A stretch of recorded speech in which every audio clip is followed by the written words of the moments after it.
Bakit ba mahalagang i-celebrate ang Christmas? Bago dumating ang Panginoon, wala namang Christmas. Ang lumang tipan, wala namang Christmas. But after Jesus came, meron ng Christmas, meron ng pagdiriwang. At dito sa pag-uusapan natin, ito ang dahilan kung bakit merong Christmas. Emmanuel, God dwells with His people. Noon ba, hindi ba nananahan ang Diyos sa kanyang bayan? Alam natin na ang unang bayan ng Diyos ay ang Israel. Tama po ba? Israel is the first people of God. They're the chosen people of God. Kaya lang, ang kasunduan ng Diyos sa kanila ay transactional or conditional. Laging merong if you will obey my command. If, no? Kung, laging may kung mananatili kayong sumusunod sa akin, kung susundin nyo ang aking mga utos, kayo ay magiging bayan ko. Conditional. Kaya noon, pag hindi sila sumunod, naging masuwayin sila, hindi nila naranasan ang kalapitan o ang presensya ng Diyos. Okay? At kapag hindi nila naranasan ang presensya ng Diyos, ano nangyari sa kanila? Walang favor, walang protection, walang guidance. Diba? Sa kanilang paglalakbay doon sa disyerto, pag umaga, ang Diyos ay ulap para sila ay bigyan ng lilim. Kapag gabi, malamig sa disyerto, no? Alam niyo naman po, sa Middle East, di ba? Kahit pag winter, malamig din doon, kahit hindi nagyayelo, siya'y apoy. Tama? Siya'y apoy na gumagabay sa kanila. Hanggang makarating sila doon sa lupang pangako, sa Canaan, kapag sila'y masuwayin, ang nangyayari, walang protection. Sila ay kinukupkup o tinatalo ng mga kalabang bayan, kalabang bansa. Naintindihan natin? So, hiwalay sa Diyos talagang mayroong kapahamakan. Hello? Tama? And what is the good news? The good news is, sa bagong tipan, wala nang if, wala na. Pamalagian ng mananahan ang presensya ng Diyos sa kanyang bayan. Isang lakas sa Amen. Amen. Hindi na tayo iiwan ng ating Diyos. Amen? Amen? That's why we have reason to celebrate Christmas. Can you say amen to that? Amen. So let's read Matthew chapter 1, verse 18 to 23. Sige nga po, sabay-sabay. Ganito ang nangyari nung ipinanganak si Jesus Christ. Nakakagana ng magpakasal ang nanay niyang si Mary kay Joseph, pero bago sila magsama, dalawang buntis si Mary dahil sa kapangyarihan ng Holy Spirit. 19. Mabuting tao si Joseph at ayaw niyang mapahiya si Mary, so binalak niyang hiwalayan si Mary ng palihim. Habang pinag-iisipan ito ni Joseph, nagpakita sa panaginip ang isang anghel ng Panginoon. Sinabi ng angel sa kanya, Joseph, anak ni David, huwag kang matakot na pakasalan si Mary. Nagbuntis dahil sa kapangyarihan ng Holy Spirit. Nagkakaanak siya ng isang batang lalaki at Jesus ang ipapangalan mo sa kanya. Dahil iligtas niya sa kasalanan ang mga kababayan niya. 22. Nangyari ang lahat ng ito para matupad ang sinabi ng Panginoon sa prophet. Maglilihi ang isang birhen at magkakanak siya ng isang batang lalaki, tatawagin siyang Emmanuel, ibig sabihin, kasama natin ang Diyos. No? Sige nga po, kausapin mo yung katabi mo at sabihin mo sa katabi mo, kulang ang Pasko ko, sabihin mo sa katabi mo. Sige. Kapag wala, sige, kausapin mo yung katabi mo. Ano sabi? Pag wala, ay walang regalo. Walang Pasko pag wala. Okay. Meron tayong mga Christmas wishes na sa tingin natin ay makukumpleto at mapapasaya ang ating Pasko. Pero ano ba talaga ang magpapasaya sa ating Pasko? Ito ba? Regalo ba? Tingnan natin. Yan ba ang magpapasaya sa Pasko? Tama rin, no? Regalo, isa sa mga bagay na nagpapasaya sa atin tuwing Kapaskuhan. Tama po ba? We like to receive gifts. Lahat tayo gusto tumanggap ng regalo. Tama po ba? No? Gustong-gusto natin. Buti na lang yung mayor natin ngayon, mabait. No? Marami magbigay. Dati 1 kilong pukpok na may bigas. Meron ng ulam na, may ulam na. At least. Masaya tayo pag tumatanggap tayo ng regalo. Tama, no? Marami sa atin ay masayang tumatanggap ng regalo, pero marami din yung masayang magbigay ng regalo sa iba. Alam niyo yan? There are people who are really preparing gifts every Christmas para sa iba. May ganon. Nung kahapon, nagkasal ako sa Bubuyan. Ang ikinasal ko ay mga unang bata doon sa Banyadero. Siguro mga edad niya noon, siguro mga grade 5, grade 6 sila noon. Na nagsimula kami ni Sister Joy, 15 years old. Pero ngayon, nag-asawa na. Kinasal ko kahapon doon sa Bubuyan. At na-surprise yung marami dahil hindi nila akalain na naroon ako. Dahil alam nila, di ba, alam nyo naman ako nagkasakit, may stroke ko. At nakita nila, doon ako nagkakasal. Masayang-masaya sila. Kasi yung mga yun, yung mga unang inabot namin, when Joy and I started this ministry, we started sa mga people in the margin. Yung kung may village, mga nasa village na. Village ang ilog, doon sila mga nakatira. So we started our ministry there. Mga bata, kapag pasukan, bibigyan namin ng school supplies. Pag ganitong Pasko, binibigyan namin ng Noche Buena. At noon pa nga, galante pa ako noon kasi dahil maliit lang ang church noon, ngayon mahirap na gawin yan. Maliit ang church noon, so bawat bata, bibilhan ko talaga ng damit. Ginagawa ko yun noon sa... At di nila nalimutan. 15 years ago, hanggang ngayon, they are so happy. Masaya-masaya sila. Kita ko na, naka-recover from stroke and nakapag-minister ulit. At nagkasado sa bata na inalagaan namin. They're so happy. Alam niyo, yung pagbibigay ay, yung maliit na small act of kindness, tumatanim. Can you say amen? Amen. Ay maliit na, si Yana nga kausap ko nasa taas si Yana. Pag magregalo daw siya, piso lang Piso lang. Sabi ko lang, piso lang. Hindi, ayaw niya rin. Ayaw niya ng piso. Ikaw magkano? Ayaw niya ng piso. Pero may mga masayang magbigay na regalo. Masaya magbigay ng regalo dahil meron itong benefits, personal benefits. Naglalabas ang ating katawan ng happy hormones. Alam niyo yan? Pag nagbibigay ka, ikaw rin nakikinabang.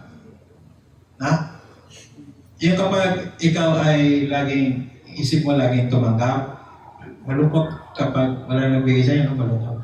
Pero pag nagbibigay ka kahit maliit, lagi kang masaya. Tama ba?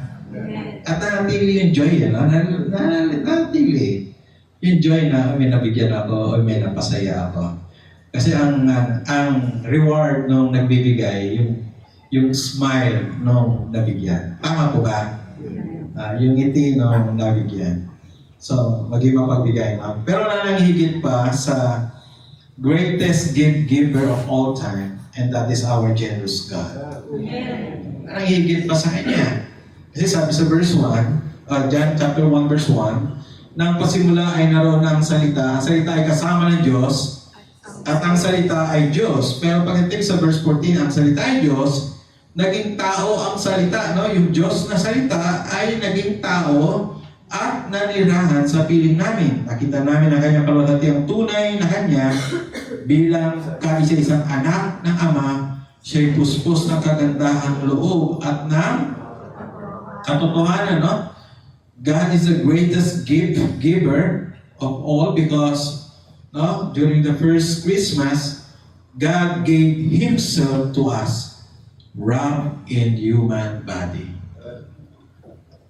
Hirap maunawa niya. That's the mystery. Paano ang isang napakalaking Diyos, napakamakapangyarihang Diyos, napakabanal na Diyos, makukulong sa katawan ng tao. Pero ginawa niya. Ang tawag doon, grace. Grace. Wala nang paraan ng tao. Wala nang paraan. Ano pa babayad ng tao sa kanyang kasalanan? Ano pa gagawin ng tao? Hindi na magawa ng tao ang abutin ng Diyos. Wala nang magawa ang tao. Wala nang paraan ng tao para maabot ang Diyos. Kaya yun ang Christmas. Ang Diyos ang unang umabot sa atin. Sabi mo sa tabi mo, mahal na mahal ka ng Diyos. Amen? God dwells with His people. Wow! What a good news! Grabing mabuting balita yun. Di ba? Kahit meron ka ng lahat, wala kang Diyos, wala ka pa rin. Kahit meron ka ng lahat, malayo ka sa Diyos, that's nothing. Pero pag alam mo kasama mo ang Diyos, you are secured. You are complete. Amen? So, ito yung dakilang ginawa ng Diyos para sa atin. Dakila, no? Sabi gano'n, bakit siya ang best gift giver? Sabi gano'n, 14a, John 1:14, John 1, o Juan 1:14 o 14a, naging tao ang salita at nanirahan sa piling namin. Okay? Sa original Greek, ang sabi gano'n, ito yung literal translation na. Ang salita, naging tao. Nagtayo ng kanyang tabernacle. No? Nagtayo ng kanyang tabernakulo sa gitna ng ating mga tinitirhan. And tabernacle is the same as temple. Ang pagkakaiba lang ng tabernacle sa temple is, ang temple permanent. Okay? Nandun lang siya sa Jerusalem. Ngayon, sira na siya. At isang pader na lang naiwan. Pero ang tabernakulo, itinatayo ng mga Israelita kung saan sila titigil nung sila nasa wilderness. Di kalas siya, kakalasin. Bibit-bitin nila, itatayo. Okay? At kapag nandun na yung tinatawag na Shekinah glory, nandun yung presence of Lord. So tabernacle is symbol of God's presence. Hello? At yun ang ginawa ng Diyos. Nagtayo siya ng tabernakulo, mararanasan ang kanyang presensya saan ka man naroon. Amen? Amen? Wala nang if. Kasi kung sumampalataya ka na, tinanggap mo na ang Panginoon. Nasa iyo na ang Panginoon. Amen? Amen? And He will stay in you, with you, forever. Amen po ba? Amen. That's grace. Yun ay biyaya. Yun ay biyaya. Hindi pa tayo perfecto, pero willing siyang manatiling kasama natin. Makulit pa tayo. Paulit-ulit pa rin tayong sumusuway. Pero, He never deserted us. Hello? Hindi kanya iniiwan. Amen? Amen. Tama po ba? Wow, that's the good news. Yan ang new covenant. Yan ang bagong tipan. Bagong tipan ay biyaya. Ang Pasko ay biyaya ng Panginoon. Pinatunayan niya sa atin na hindi niya na tayo iiwan. Kung sasampalataya ka kay Jesus, ang regalo ng Diyos, mananatili sa iyo, siya sa iyo sa walang hanggan. Bakit greatest gift si Jesus sa atin? Number one, Jesus is the answer to our problem of sin. Siya ang sagot sa ating problema ng kasalanan. Noon, pag nagkasala sila, every year, kailangan nila, nag-aalaga sila. Tayo ngayon nag-aalaga ng hayop para may sa darating na okasyon. No? Kung may kakasal, mag-alaga tayo. Pag may mag-birthday, mag-debut, o anumang okasyon, mag-aalaga tayo ng baboy, ng kambing, ng baka, para may kakatayin tayo. Noon, hindi. Nag-aalaga sila para meron silang pang-alay sa kanilang kasalanan. Pero sabi sa Hebreo, paulit-ulit lang ginagawa, taon-taon, pero wala nangyayari. Purihin ang Panginoon. Minsan lang nag-alay si Jesus, at yun ay minsan lang at sapat na para sa ating kasalanan. Amen? Hindi mo na kailangan mag-alay pa. Hindi mo na kailangan paluin ang iyong sarili. Pahirapan na yung sarili. Magbuhat na yung sariling krus. Magpapako sa krus. Hindi na kailangan. Bakit? Dahil yung ginawa ni Jesus para sa atin ay sapat na. Minsan at sapat na. Amen? Wow! That's why Christmas is really a blessing to us, the first Christmas. Matthew 1:21, magkakanak siya ng isang batang lalaki at Jesus ang ipapangalan mo sa kanya dahil ililigtas niya sa kasalanan ang mga kababayan niya. Sa ibang salin nito, He will save His people sa kanilang kasalanan. Yun ang thought niya. Okay? The name Jesus means the Lord saves. Niligtas tayo o iniligtas tayo ng Panginoon. L-O-R-D na capital dahil L-O-R-D na capital lahat dahil ang ibig sabihin niyan, Yahweh. Yahweh saves. Sa lumang tipan pa lang, inihula na ng mga propeta na tayo ililigtas ng Panginoon sa pamagitan ng darating na Mesiyas at walang iba kundi ang Panginoong Jesucristo. At pangalawa, Jesus is the answer to our problem of separation from God. Dati tayo ay kaaway ng Diyos. Balikan ko, hindi pa ako nakakilala sa Panginoon. Iba ang buhay. Magulo ang buhay. Napakagulo ng buhay. Bisyo dito, bisyo doon. Ang libangan ay pakipagrayot. Napakagulo ng buhay. Walang direction, walang pag-asa, walang plano. At mula na nakilala sa Panginoon, wow, iba na. Iba na kapag nasa Diyos ka. Kasi amen to that. Yung mga bata ngayon, pasalamat kayo, mananampalataya ang inyong mga magulang. Just imagine ko ipinanganak kayo sa mga magulang nyo na walang takot sa Diyos. Tama po ba?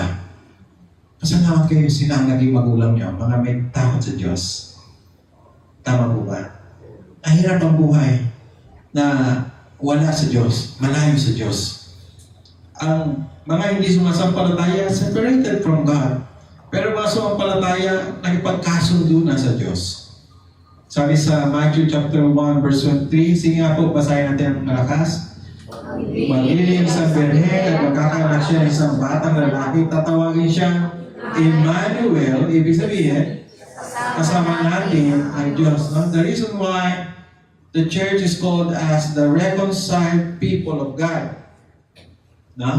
Ang church tawag sa kanya, reconciled people of God or to God, reconciled to God, and tayo ay nagpagkasundo na sa Diyos. Yun ang sinabi sa 2 Corinthians 5:18, sabi ni Pablo, and let's read together again, sabay-sabay, ang Diyos ang gumawa ng lahat ng ito sa pamagitan ni Kristo, ibigyan niya kami mga kaibigan at hindi na kaaway at pinagkatiwalaan niya kami upang maglingkod na sa gayon ang mga tao ay maging kaibigan rin niya. Sino gumawa? Tayo ba? Hindi. Ang sabi diyan, ang Diyos ang gumawa. Siya gumawa ng paraan. Hindi natin kayang makipagkasundo sa Diyos. Sabi natin, Sabi ng mga Confucians, and even Confucius said, you'll be a better person or you'll be a good person if you are educated, sabi ni Confucius. Sa sariling trabaho. Sabi sa mga ibang relihiyon, kailangan mong magpakabait talaga. Kailangan mong sumunod sa utos para maging okay ka sa Diyos. Pero hindi. Sabi ng Biblia, ang Diyos ang gumawa ng lahat ng ito.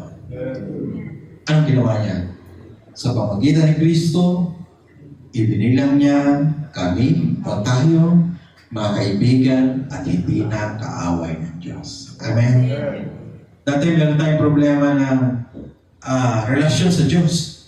We are separated from God. But because of the Lord Jesus Christ, tayo ay kaibigan na ng Diyos. Kaya patuloy nang mananatili ang presensya ng Panginoon sa church bilang kanyang templo. We are the temple of God. 2 Corinthians 6:16, sabi ni Paul, again, sige nga po, samahan niyo ako, o di kaya'y ng templo ng Diyos sa Diyos-Diyosan, hindi ba tayo ang templo ng Diyos na buhay? Siya na rin ang may sabi, mananahan ako at mamubuhay sa piling nila, ako ang magiging Diyos nila at sila ay magiging bayan ko. Amen? That's promise of God. It's a promise of God. Quotation yan ni Paul from the Old Testament. Nang palamang sinabi na ng propeta na ang kanyang bayan ay ang kanyang templo.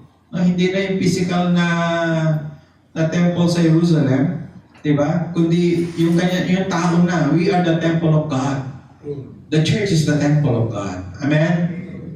This people of God is His temple. Ang kanyang templo. Okay? At sa atin mananahan at mabuhay siya. Ito din ang pangako ng Emmanuel sa atin. Sa kanyang church. Di ba? Matthew 18:20, sa pagtitipon, in gathering, ano promise niya? Matthew 18:20, ano promise ng Emmanuel o ni Jesus kapag nagkakatipon ng church? Sabay-sabay nga po, sapagkat saan man may dalawa o tatlong nagkakatipon sa pangalan ko, naroon ako kasama nila. Amen. Jesus said, Jesus promised, once we gather, we have His presence. Diba? Kaya naman nakakadalo ng ibang pagtitipon. Tama. Pagtipon kayo, PTA, magulo. Tipon kayo sa barangay, magulo. Pero once the people of God gather, iba. Right? We can explain. Hindi natin mapaliwanag bakit. But we are blessed. We are inspired. Amen? We are encouraged. Tama po ba? Tiyan mo yung katabi mo. Encourage ka ba? Promise niya, magkatipon tayo, kasama siya. Ito ang promise niya, Matthew 28:19, sabay-sabay ha. Kaya umayo kayo, gawin ninyo alagad ko ang mga tao sa lahat ng mga bansa, bautismuhan ninyo sila sa pangalan ng Ama at ng Anak at ng Espiritu Santo. Verse 20, sabay-sabay ulit. Turuan ninyo silang sumunod sa lahat ng inuutos ko sa inyo. Tandaan ninyo, ako'y laging kasama ninyo hanggang sa katapusan ng panahon. Amen? Nagtipon tayo, kasama natin ang kanyang presensya. Pagkatapos ito, may kanya-kanya tayong mission sa buhay. Pag ginagawa mo yan para sa Kanya, kasama mo pa rin ang Panginoon. Amen? Hindi niya tayo iiwan, hindi niya tayo pababayaan. Kasama natin ang ating Panginoon. Amen? Sige, sabihin natin sa ating katabi, Merry Christmas. That's the reason why we celebrate Christmas. That's the reason why Christmas is merry. Amen? Christmas is happy because we have God. Tayong lahat tumayo. Aming dakilang Diyos, kami nagpapasalamat. Napakaganda ng pagpapala bigay mo sa amin. Salamat kabilang kami sa iyong bayan. Salamat kabilang kami sa church.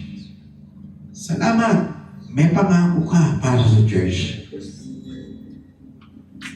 Hindi na siya conditional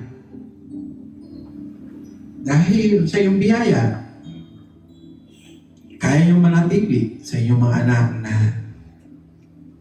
kahit pasaway, matigas ang ulo, makulit, hindi masunurin, but you're willing to stay with us. That is your promise. Salamat po dahil patuloy kang gumagawa, kumikilos sa buhay nito.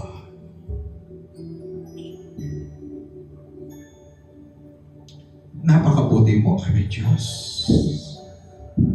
Ang pag-ibig mo'y wagas. Ang biyaya mo walang patulad. Maraming salamat po. Nasaan pagtitimpo? Narito ka. In gathering, we have you, Lord God. Even in scattering, kasama ka pa rin namin, Panginoon. Salamat po, Panginoon. Patawarin po kami, Panginoon, kung may hinahanap pa kaming ibang magpapasaya sa amin. Gayong nariyan ka naman na hindi kami iniiwan, hindi kami pinababayaan.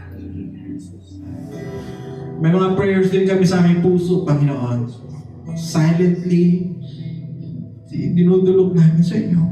Walang bagay na nakakalagpas sa iyong pansin, Lord. Alam mo lahat ng bagay sa amin. Lubos ang kagalingan sa mga may karamdaman. Pagpupuno sa pangailangan ng mga nagkukulang. Kaaliwan sa may mga kalungkutan. Kapahingahan sa may mga pagod. Panlalay ang matatagpuan namin sa inyo. Kaya sa umagang ito, O Diyos, igawad mong iyong mayamang basbas bendisyon sa amin. Na maranasan namin ang kapangyarihan na nagmumula sa Banal Espiritu. Ipagkaloob lahat ng mabuting pangailangan namin sa bawat araw. Huwag pagkulangin ang bawat sambahayan. Maranasan ang kagalakan na nagmumula sa inyo, kapayapaan na nagmumula sa inyo, ang pabor na nagmumula sa inyo, at ibalik lang lahat ng papuri, pagdakila, paglulhati sa pangalan ng Ama, ng Anak, at ng Espiritu Santo. Amen. Amen. At Amen.